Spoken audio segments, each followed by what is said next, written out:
Let's turn to Proverbs chapter 30. Proverbs chapter 30. We read from verses 24 to 28 again. Proverbs chapter 30, verses 24 to 28. Reading. There be four things which are little upon the earth, but they are exceeding wise. The ants are a people, not strong, yet they prepare their meat in the summer. The conies are but a feeble folk, yet make they their houses in the rocks. The locusts have no king, yet go they forth, all of them, by bands. The spider taketh hold with her hands, and is in the king's palaces. May God bless the reading of His word. The ants, we learned the lesson about being prepared. The attitude of preparedness is something that is very lacking today. We live for the moment. Let us learn from the ant. Then when it came to the coney, we learned about being precautious, taking precaution. We also live in an age where, because we live for the moment, we don't take precautions. We just want to enjoy the moment. But God wants us to learn to make our spiritual safety top priority. So take precautions. And today we come to the locusts. So here is another insect, the locust. What should we learn from the locusts? Well, let us understand a bit about the locusts. God created the locusts. He put in them certain behaviors. And as we understand those behaviors, we want to learn God's wisdom. And God calls this insect, the locust, by their behavior to be exceeding wise. Exceeding wise. What can we learn? Now first let's look at the locust. The locust is by itself just like a grasshopper, right? Just like a grasshopper. But not all grasshoppers are locusts, so they're different. Locust is a different breed. Now these locusts, on their own, they're not powerful. By and large, they live on their own.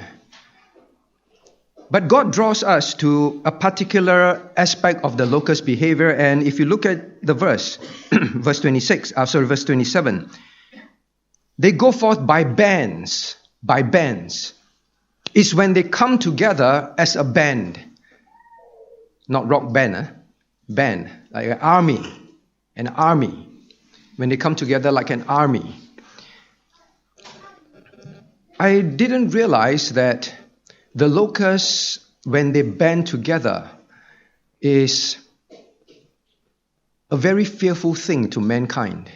Well, we read about it in the locust plague in the book of Exodus. But till today, scientists, environmentalists, they call the locusts, when they come together, they give them this word, a plague. Plague. So when locusts band together, they are a plague to mankind. And they call them a plague because they are very powerful, extremely powerful. Till today, environmentalists are still trying to find a solution to this powerful band. When they band together, how to deal with it. And when they band together, they can form bands of tens of millions, and it has been measured that a band can be even billions of locusts when they come together. So you see one single locust, they say, "I'll crush you." But once they band, mankind till today are still trying to figure out how to disperse that power that they have. According to the environmentalists, they say just one swarm Just one band. And the Bible says they can go out together. They go out together in bands, so it can be multiple swarms. But from what they have experienced, they say just one swarm, they can cover 20% of the land surface of the earth. You know how frightening that is? That's why to mankind till today, when they hear locust swarms, the farmers will panic.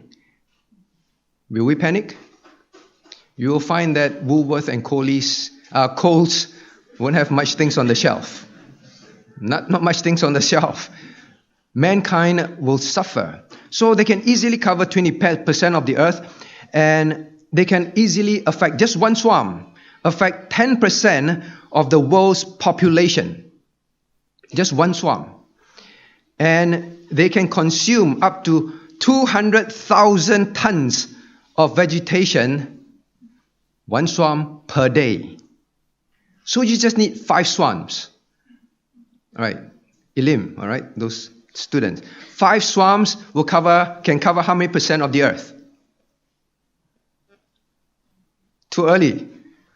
Not enough sugar. In chalet visitation. 1 swarm, 20%. If you have 5 bands, 5 swarms, it can cover the whole earth. So they are extremely powerful, and they eat up to 200,000 tons of vegetation. I can't even imagine that. That's why today, environmentalists and scientists are still trying to figure out their behavior, which we need to learn from. What makes them so powerful is this swarming behavior. And they try to think if they can understand how to break them apart, this power will be dispersed. And we think that, wow, these are the epidemic, these plagues in the Old Testament times. But just recently, they had this huge proportion locust swarming attack in Madagascar. Some of you may remember. I don't. I read it on the internet. I was just trying to find recently any of such things. Madagascar had that attack in 2012, 2013. Till today, people are talking about it. Till today, they are still trying to figure how to prevent this powerful swarming from occurring in our times again. It's just recently, 2012, 2013. So they are always having meetings, figuring out. Farmers are very scared. Very, very powerful. Very, very powerful. What do we want to learn? What do we need to learn about this locust? They eat a lot. Is that it? Right, let's eat a lot. No. They're powerful. Well, we know. God says they are very powerful. Go learn from them. What particular aspect do we want to learn? Now, if you look at the aspect that God draws us to, verse 27, the locusts have no king, yet they go forth, all of them by bands. They go forth, they have no kings, they go forth, all of them by bands.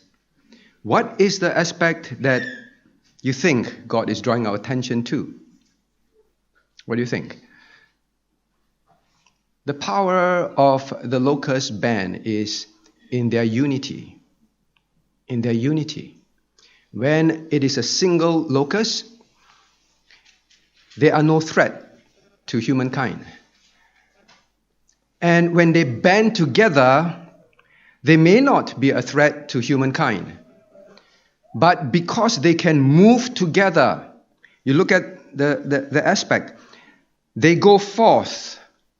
They go forth, right? They move.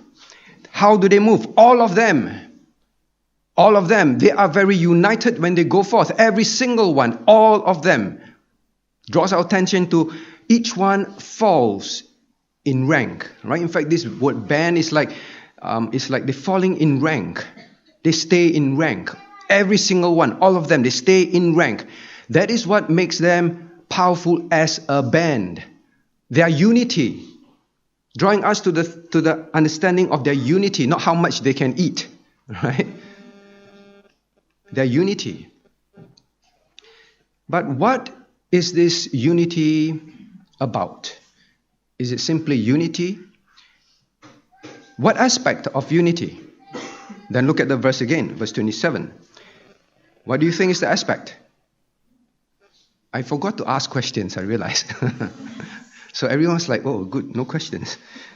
Now it's morning, try to wake you up. What aspect of the unity do you think it is about? Right? Good. No, don't look at me, look at the Bible. What aspect? All right, Jocelyn, I saw you looking at me. Jocelyn, want to try? What aspect of the unity? What do you think it is about?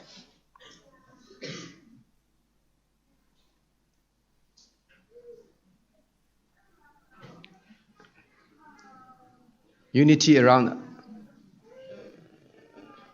which aspect? The way they conduct themselves, yes. And how do we draw everything out of this verse? There's one thing that I haven't talked about.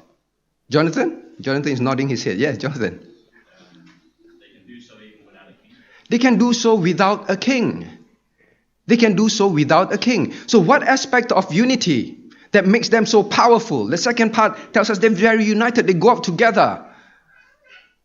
Make them a very powerful band. Every single one falls in line. But notice, it is without kings. So you look at them swarming. You look at them swarming, you look at them moving. You try and find who's the leader there.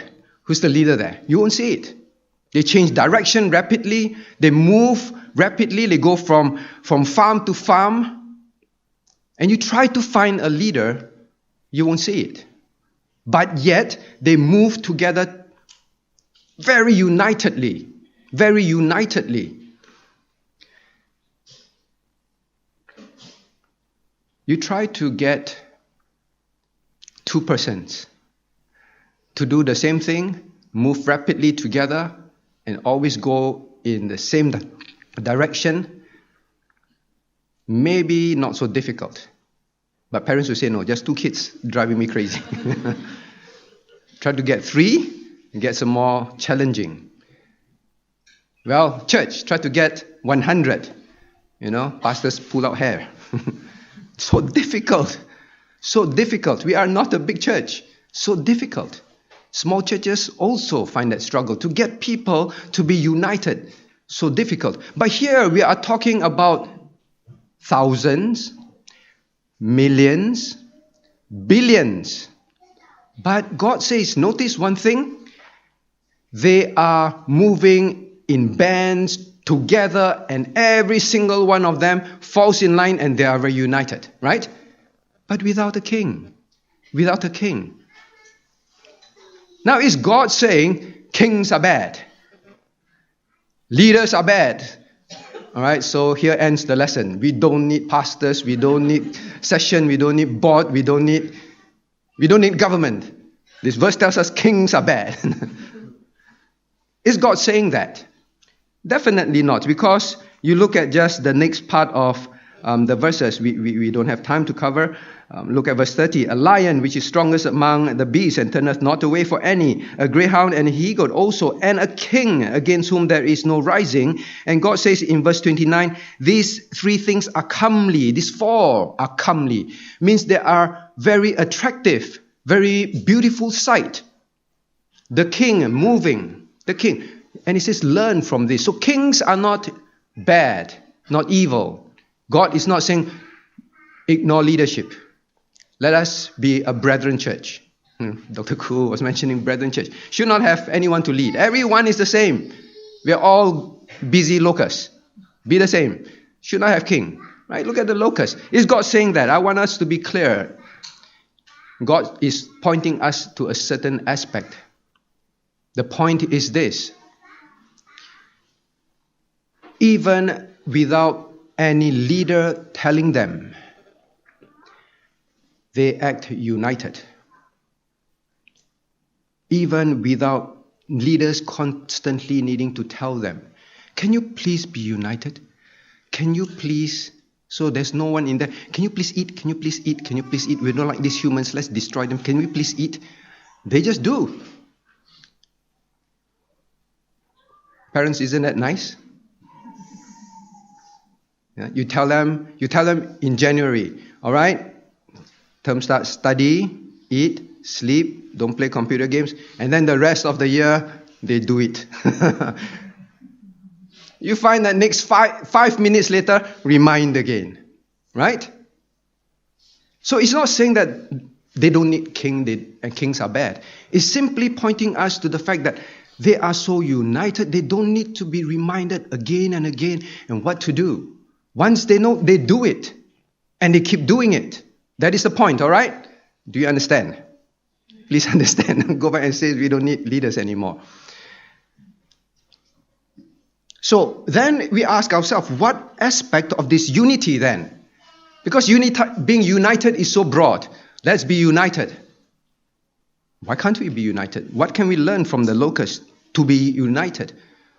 First, we learn unity brings power, right? Unity brings power. But yet, what do we learn? That without being told so, we will still be so united. These locusts are so united. What do you think it is?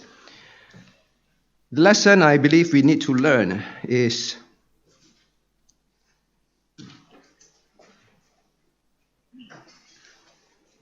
I think it's easier to write. Now, unity, God tells us how powerful they are, right? How powerful they become. They are a force to be reckoned with. Until today, mankind don't know how to handle this power because they are so united. But without a king, without leaders telling them, reminding them, what aspect do you think that unity is drawing our minds to? Maybe I ask this way.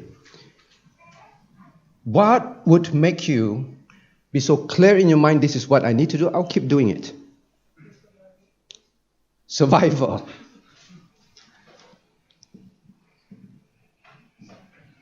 Survival.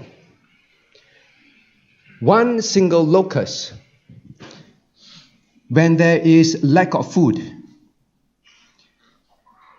and it goes to another farm, it will be killed. Understand? How scientists began to study what makes these locusts band together. They call it swarming. What makes them swarm together? And if they understand what makes them swarm together, if they can break that, we have a chance against this power. Mankind has a chance against this power. What makes them swarm is when there is not enough food. They know they need to survive. They need to go to another place to eat, but a small group, they will die. So they will have this instinct to gather to a bigger group. They need to survive.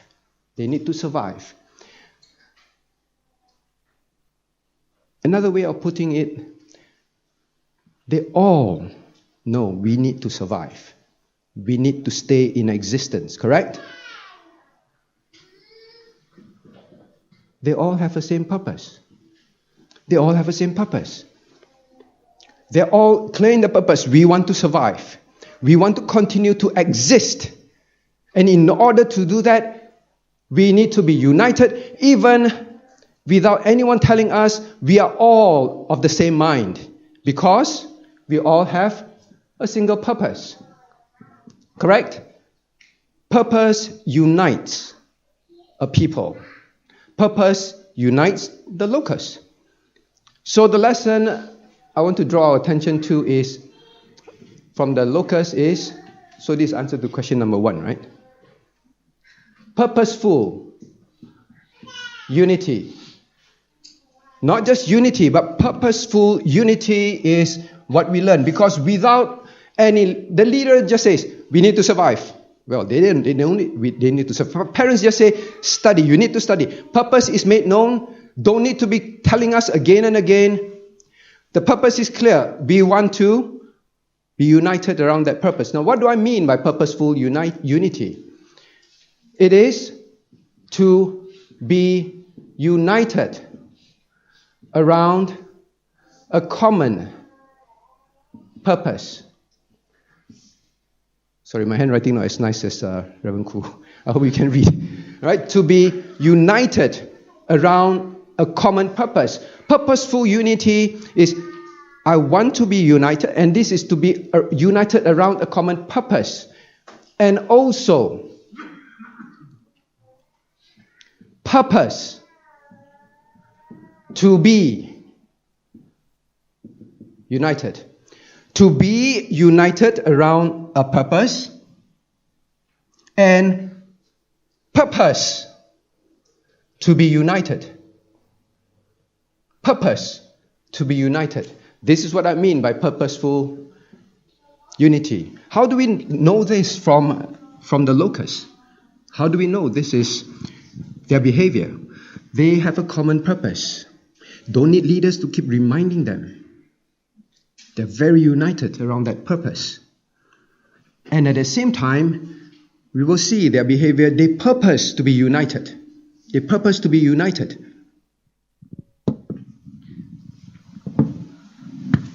Their behavior is like that. A single locust. Locusts, in fact, they tend to be solitary creatures. Understand this. They tend to be solitary creatures. They're not very sociable. Okay? Just like many of us, we are not very sociable. We like to be alone. But the moment there is a problem, not enough food, or the second problem, the moment the colony, the number of locusts grows, two conditions: not enough food, and the number of locusts grows. They will change. They will change.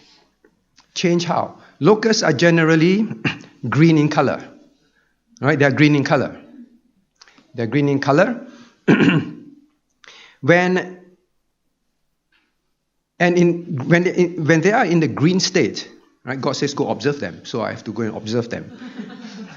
Not outside. Look at the internet. Look at National Geographic. Look at environmentalists. Look at government websites. How do they study?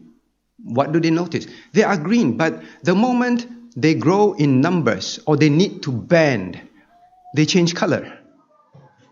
From green, they will change to bright yellow or reddish with black spots on them. That's why you see the locusts, hope we don't see, but you watch the video, the locusts, they're brownish. You would think a whole patch of green, right? One locust is green, but once they get into the need to band, they change color. They change color.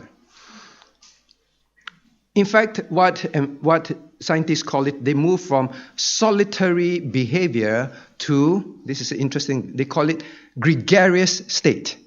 You know, gregarious? Happy. And sociable.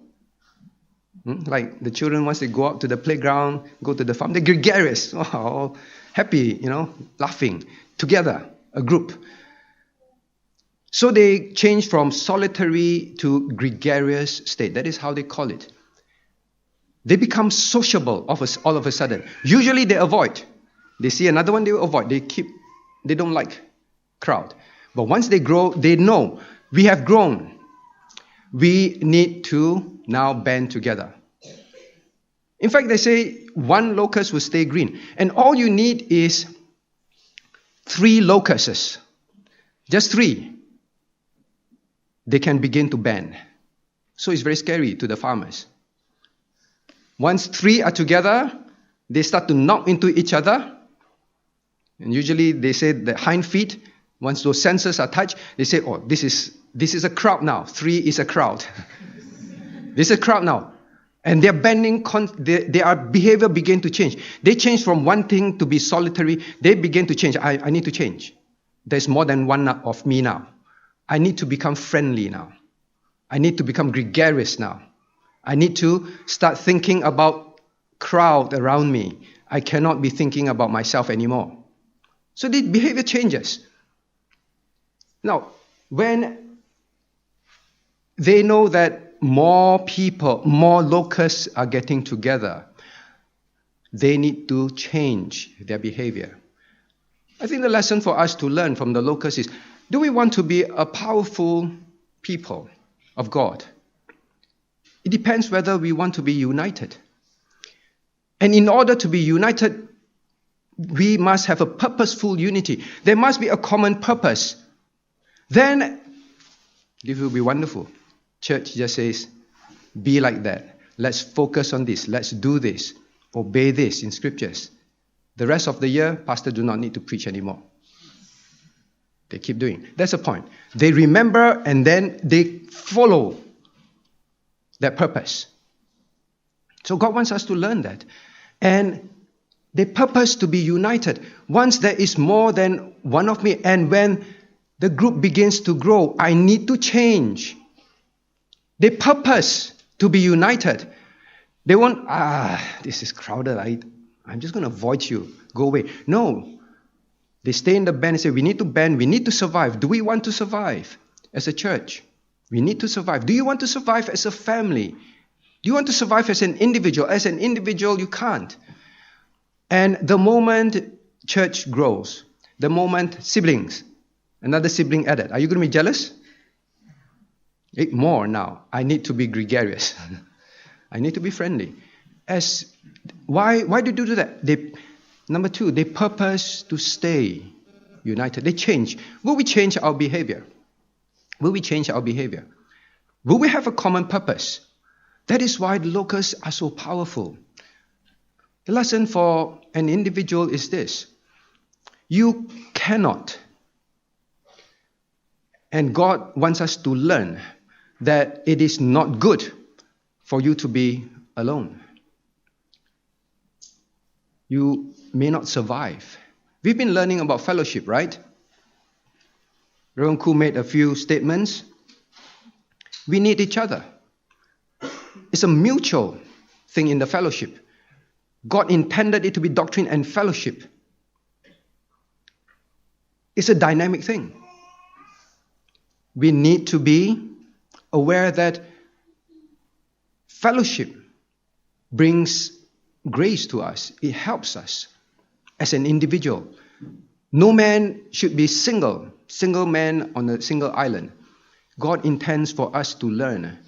You must belong to church, belong to a group. Don't try to be solitary. That is where they survive. You avoid fellowship. You avoid church. It is not good for you. Learn and be doubly wise, be exceeding wise for your survival. Important. As a family, the same. A family was asking, Pastor, how to, and this is common in all families, unless we pretend it's not so, how to manage impatience. Impatience. Between spouse, between children and parents, parents and children in the family. How to manage impatience? Then I asked, well, first and foremost, you must have a common purpose in your heart, and you must purpose in your heart. We do not want to have quarrels and unhappiness, impatience all the time in our family. First and foremost, there must be a purpose. The fact that families ask those questions is that we don't like this. It is causing disunity.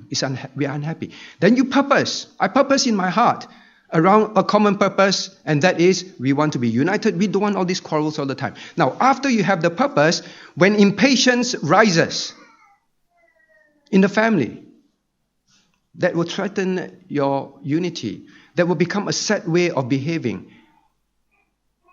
We see too often couples when they're old.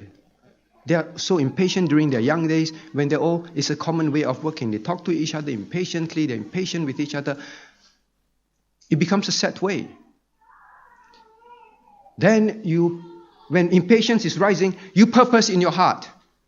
I purpose to be united. I will squash this impatient behavior because I want to maintain. I purpose to maintain this unity in my home. Same for siblings. When you always want to quarrel, in your heart, you have a common purpose. So I ask the children, you want your family to be quarreling all the time? No. Then you must purpose. Each time you want to be impatient, you want to quarrel, you are disunited, you fight. You purpose, you say, I purpose not to be like that. The behavior changes. That's the point. The very significant thing about from solitary to group is there is a purposeful behavior change. They change their color. They can change back, you know. If the band is disbanded, they turn green again. So it is a purposeful change. So families, the lesson for us is we must have a spiritual purpose. Or whatever is it that you're trying to solve, a spiritual problem.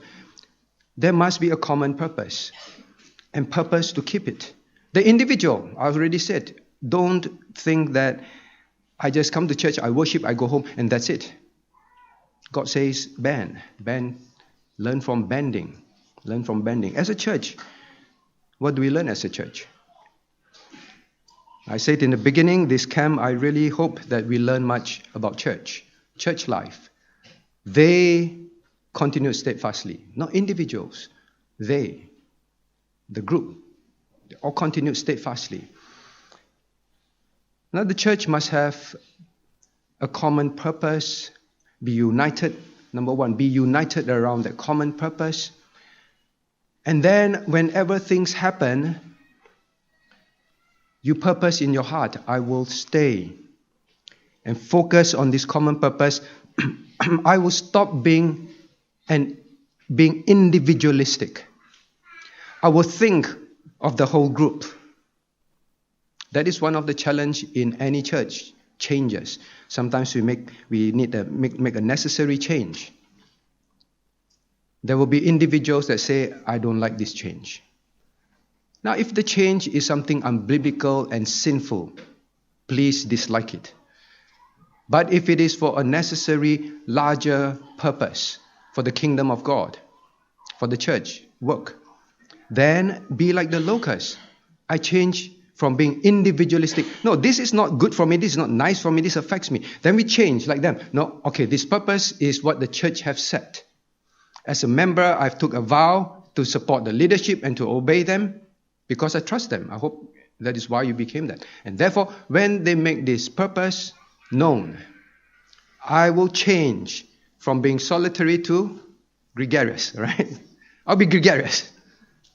I'll be sociable. I will help. I will follow that cause. In fact, they go with the flow. I'm not saying go with the flow if anything, but the purpose is that they have a common purpose to go to the next farm to eat, but sometimes they change direction, but they will still go to a farm. I will go with the flow. They move, I will move. Don't try to be individualistic. I'll do it this way. I want it my way. And this one does not suit me, so I'm not going to be gregarious. So the lesson to learn, let's purpose and change. Change color. Right? Ken? Change color. So that is one thing I think we want to learn as a church. Whenever, in fact, I put it this way. It is very interesting thing about this locust. Now, this locust, you ever wonder why when they change direction, everybody changes? Somebody say, oh, like birds as well. But these locusts, they change direction. Now, one of the instinct of survival for the locust is, now this is quite a scary thought, they are cannibalistic. Yeah, they're cannibalistic. Not that they eat cows. They eat each other. It's quite a gross thought. So locusts have a cannibalistic trait. They have a cannibalistic trait. When there's not enough food, they eat each other. They eat each other. So when the group grows, there is a tendency for them to eat each other. Okay? So when they are flying, this change of color, they can identify. Oh, darker, not that light color. I don't know whether they're colorblind or not. I didn't research that deep. But they know this color is different. You know what they do? You guessed. Guessed it right. Eat the one that's different color. They will eat it. That's why when they move, and anyone, as they're moving, anyone that gets out of rank and file, so moving this direction and one wants to go that way, or try to change direction, you're not following, eat you up. That is their behavior. In fact, scientists are trying to find out how to get them to behave cannibalistic when they are in a swarming mode. Understand? When they're in a swarming mode, if they can get them to act that way, problem, just eat each other up there, eat, done. So what they do, they fly aeroplanes, they do things to disrupt the air, disrupt the sound. Then when they get confused, they may act differently. And then anyone say, you're acting differently.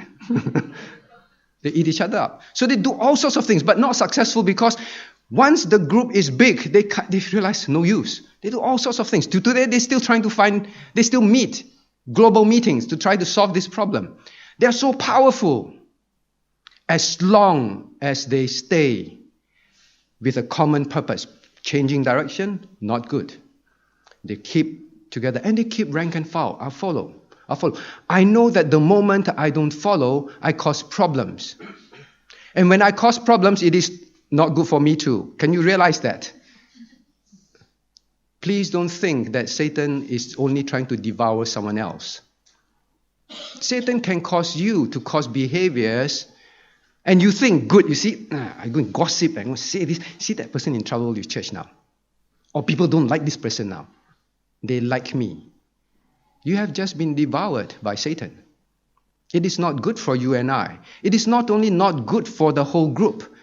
When we refuse to follow the purpose, we refuse to purpose to be united, don't think that it is just, you have caused something to happen your way and you're happy.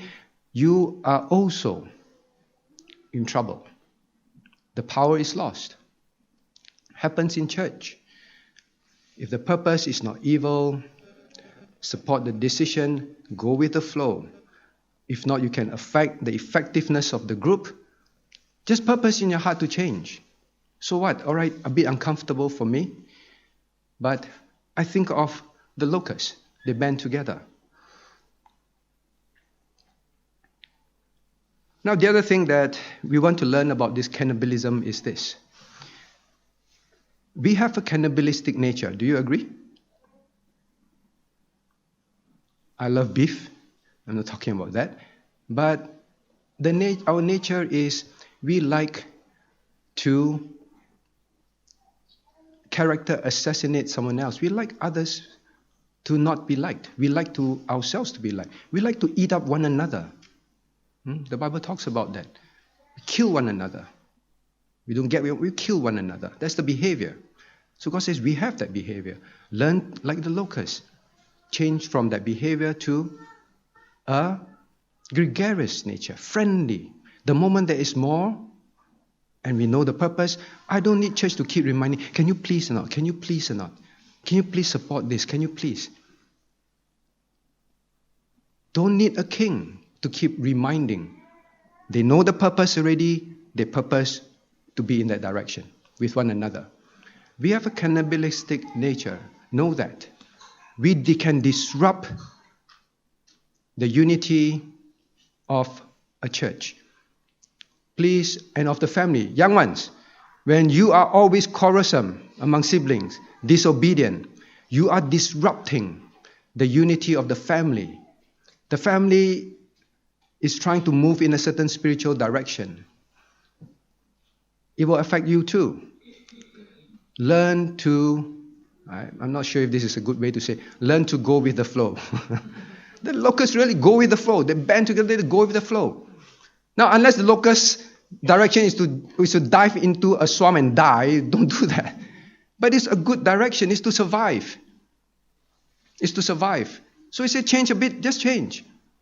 Now, the other thing I think we need to learn from this cannibalistic nature is we are like that. The other thing is this. Now, do you wonder why the locust is, you're changing direction, I'm eating you up? Why do they do that? They are also protective. What we can learn, they are protective of the direction of the group. Anyone that try to break rank and file and cause problems,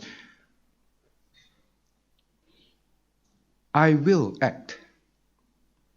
I will eat you up. I'm not saying that when someone causes problems, all right, Titi is causing problem, Daddy, let's cook Titi for dinner. And attack him. Church the same. Oh, this person, let's attack. No.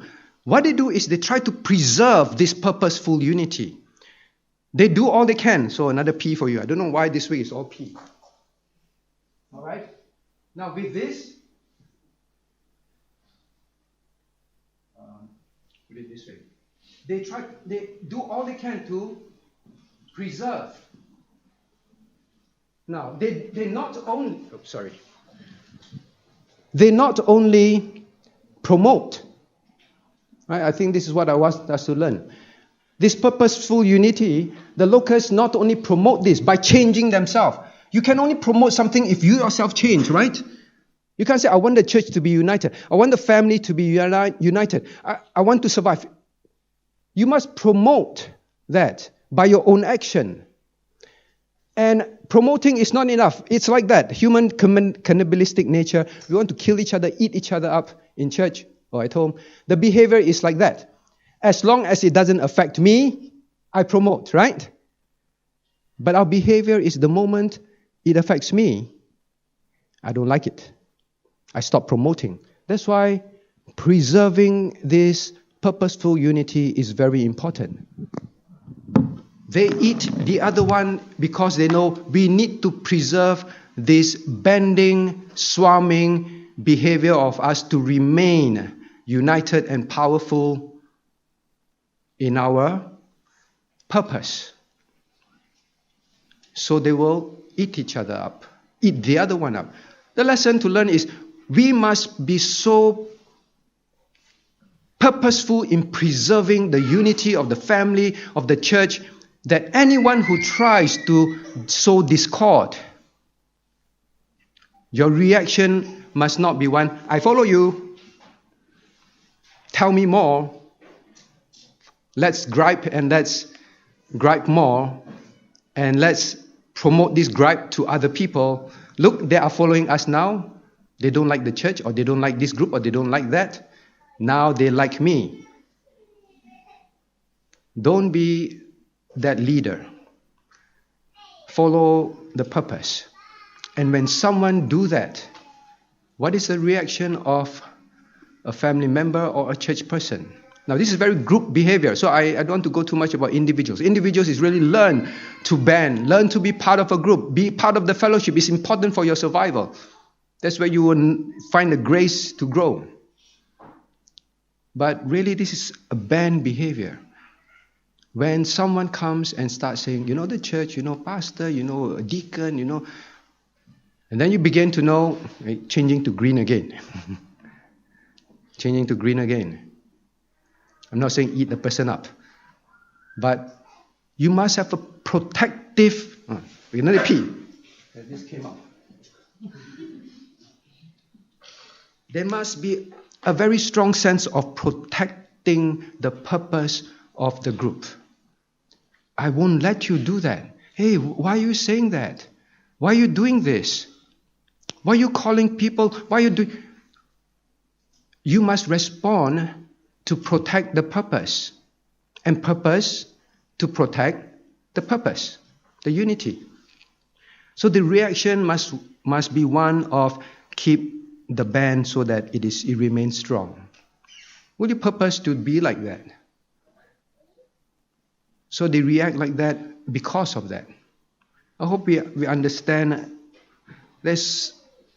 God put this change in color, this behavioral change, and make them so powerful to today people can't solve this problem. And God says, go learn from them. They are doubly wise. Written thousands of years ago, today still doubly wise. Men still cannot be wiser than them. Still trying to figure the problem. And farmers, they know the only way to break this band, the only way to make it non-existent, that is their purpose. The only way Satan wants to make our church, your family, break up, not powerful, or even disband, shut down, useless. How? How? Like one, I say they try to cause them to act solitary again. Try to get them to be individualistic again. Once they behave individualistic, they change color, they will instinctively eat the other one up. Right? That's number one. Satan will use you and I to cause us to behave and cause others to behave individualistic again. The moment 2 or 3, let's begin to think, this is a group now. I got to be gregarious. Be careful. The other thing that the farmers try to do is they try to inject something into the group, like I mentioned earlier, that will cause them to try and go separate ways. Now, if they can go separate ways, then the numbers reduce. When the numbers reduce, they can deal with them more easily, and slowly the numbers will just go down. In fact, they understood that the number of increase to cause them to band is much smaller in needed amount than the numbers needed to decrease them to cause them to disband. So they know that if I can cause discord in that group of people, Satan knows I can cause discord, they will disband. They will become useless. Every time we are tempted to challenge, just ask, is this direction evil? If it is not sinful, if it is for the common purpose of the goodness of God's work, I just be gregarious. And if I want to act otherwise, I remember, the farmer is trying to sow discord. I will resist this farmer. All right? So they're trying all sorts of ways to turn them from gregarious to solitary. In church, the same. So I hope that we learn some of these lessons. Maybe I draw something and then I close.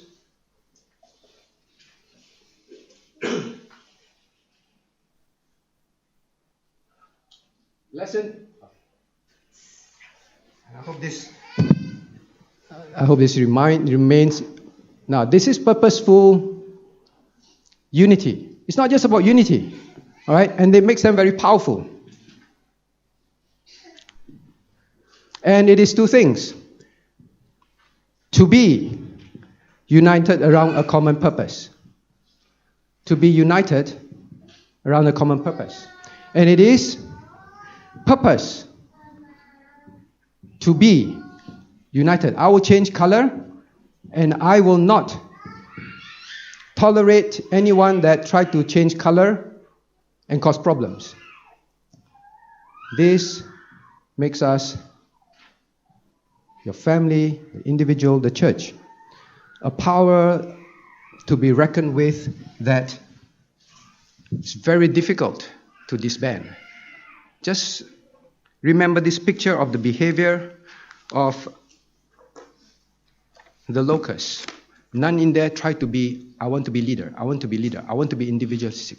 They follow the purpose. The purpose is made known, follow it. Let us pray. Now, someone asked, what is the difference between psalms, hymns, and spiritual songs? 有人说诗章、颂词、灵歌有什么不同？ Someone also asked, can we just have instrumental music? 有人说我们只要乐器的音乐就行就好。Can we worship God with instrumental music? 我们单单用乐器的音乐来敬拜神就好，可以吗？